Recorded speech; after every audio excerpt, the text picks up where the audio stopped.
आदर्श घोटाले में आरोपी अशोक चौहान के दाग बीजेपी में शामिल होने के बाद क्या इतनी तेजी से धुले कि उन्हें राज्यसभा चुनाव में महाराष्ट्र से अपना आदर्श उम्मीदवार बीजेपी ने बना लिया। जिस परिवारवाद और भ्रष्टाचार की लकीर खींचकर चुनाव में विरोधियों को बीजेपी घेरती है, उसी लकीर के कटघरे में खड़े रहे नाम अशोक चौहान। बीजेपी में भर्ती के बाद पद पाने वाले सबसे तेज नेता हैं, जिनके पिता मुख्यमंत्री रहे, जो खुद महाराष्ट्र के मुख्यमंत्री बने, जिन पर महाराष्ट्र के सबसे बड़े आदर्श घोटाले का आरोप लगा। वो अशोक चौहान महाराष्ट्र में चट भर्ती पट राज्यसभा सीट के सबसे आदर्श उम्मीदवार बीजेपी में मान लिए गए। मुझे खुशी है कि आज भाजपा के इस लिस्ट में मुझे यहाँ पर स्थान मिला है। मैं देश के प्रधानमंत्री श्री नरेंद्र मोदी जी, देश के गृह मंत्री अमित शाह जी, राष्ट्रीय अध्यक्ष भाजपा के श्री जेपी नड्डा जी और महाराष्ट्र के उप मुख्यमंत्री देवेंद्र फडणवीस जी और महाराष्ट्र भाजपा के अध्यक्ष श्री बावनकुळे जी, इन सब का मैं तहे दिल से शुक्रिया अदा करना चाहूँगा। जिनका शुक्रिया अशोक चौहान करते हैं, वही आदर्श घोटाले में आरोपी अशोक का बायोडेटा कैसे बताते रहे, सुनिए।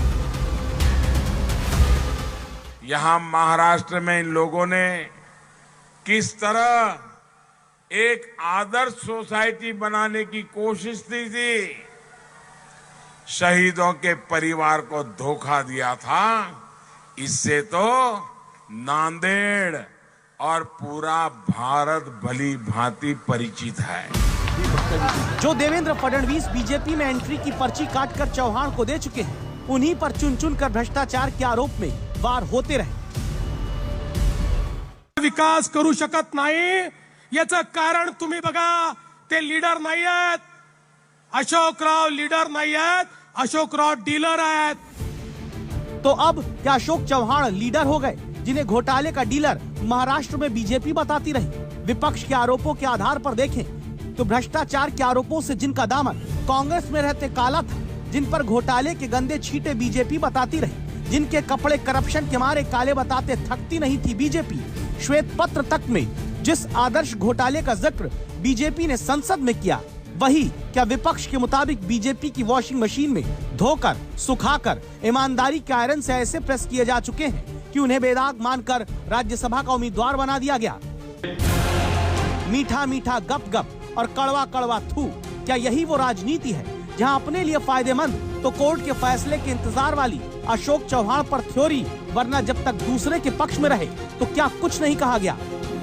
शहीदों की विधवाओं से जिन्होंने मकानों की चोरी कर ली, शहीदों की विधवाओं के मकानों को अपनी साली को, अपनी सास को उनके नाम कर दिए। ऐसे उस समय के कांग्रेस के मुख्यमंत्री महाराष्ट्र के, और जिसको इस बार आपने चुनाव में खड़ा किया है, क्या ये अशोक चौहान चौकीदार होंगे क्या? जवाब दो शाहजादे जी। अब बीजेपी से सवाल पूछा जाता है कि शहीदों के जिन घरों से जुड़े घोटाले में अशोक चौहान आरोपी हैं, उन पर क्या कहेंगे? तो जवाब दिलचस्प आता है। देश के विकास के लिए अगर कोई साथ में मोदी जी का साथ देना चाहता है, देश के विकास के लिए कोई आना चाहता है और देश के विकास की योजना में कोई अपना योगदान देना चाहता है, तो भारतीय जनता पार्टी उनका स्वागत करेगी।